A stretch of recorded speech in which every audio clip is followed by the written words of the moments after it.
Welcome back to County Report this week. I'm Lorna Vigelli.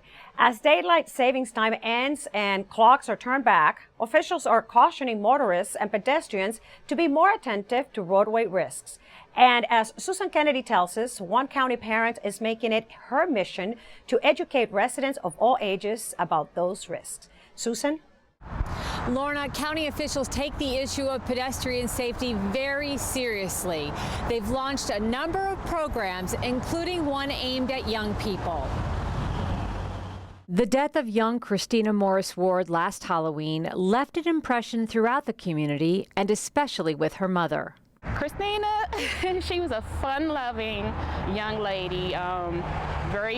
She would debate with me, you know, but that was my right hand. In honor of her, Safe Kids Worldwide has launched a campaign that urges students and parents to put their devices down and pay attention to their surroundings.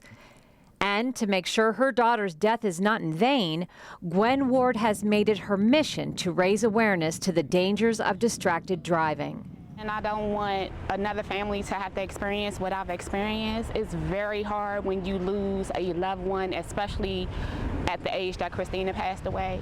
I just want to make sure that the kids are aware that things can happen. You can wake up in the morning and think that, you know, you'll make it back home, and sometimes that's not the case, especially in the case of my daughter.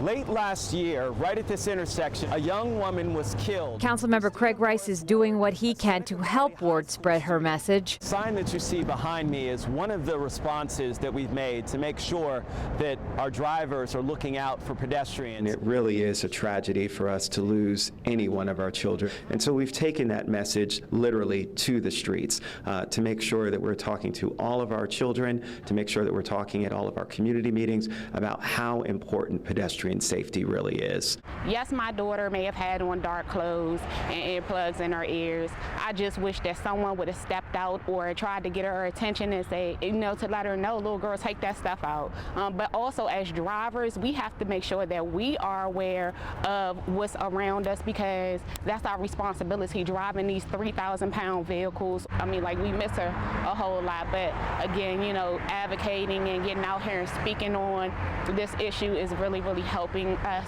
to get past, you know, what we've experienced. In Rockville, I'm Susan Kenedy for County Report This Week.